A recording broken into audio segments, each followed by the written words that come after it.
রানাপুরের মদ্যপদের দৌরাত্মে আতঙ্ক। আপনারা দেখছেন STSP নিউজ বাংলা, আমি আপনাদের সঙ্গে রাজু। সূত্রের খবর, রানাপুর গ্রামে নিমতলা ও রানাপুর গ্রামের মাঝের ঢালাই রাস্তার কোণে একটি বাঁশতলায় প্রতিদিন প্রকাশ্যে বসছে মদ ও গাঁজার অবৈধ আড্ডা।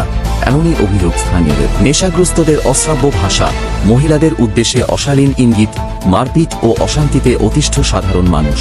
ট্যাপে জল আনতেও ভয় পাচ্ছেন গৃহবধূরা। রানাপুর ও কাটান গ্রামের বাসিন্দাদের দাবি, দ্রুত প্রশাসনের হস্তক্ষেপে এই অবৈধ নেশার আসর বন্ধ করা হোক। স্থানীয়দের অভিযোগ, প্রশাসনের নজরদারি ও কড়া পদক্ষেপই এখন একমাত্র ভরসা।